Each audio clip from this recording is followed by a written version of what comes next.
Povodom najnovijeg napada u Kotoru oglasili su se i predstavnici više stranaka. U Kotorskom odboru Socijaldemokratske partije smatraju da je bombaški napad problem koji ni kotorska ni državna policija ne mogu same da riješe. U ovoj stranci ocjenjuju da je problem što je policija jako slabo plaćena i što je nemoguće dobiti kvalitetan kadar da radi posao. Iz Kotorskog odbora URE su apelovali na nadležne u policiji da podhitno stanu na kraj događajima u Kotoru i vrate bezbjednost njegovim građanima i posjetiocima. Iz ovog građanskog pokreta pitaju da li treba da se desi da neko strada kao kolateralna žrtva, pa da se ozbiljno pristupi rješavanju problema. U Liberalnoj partiji su konstatovali da Kotor po ko zna koji put privlači pažnju, ali ne po onome što ga je svrstalo na UNESCO listu, već po kriminalnim radnjama.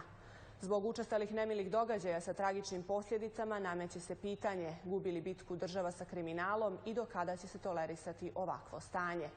Saopštenjem su se oglasili iz Hrvatske građanske inicijative u kojoj konstatuju da nadležne institucije nemaju adekvatan odgovor na nemile događaje.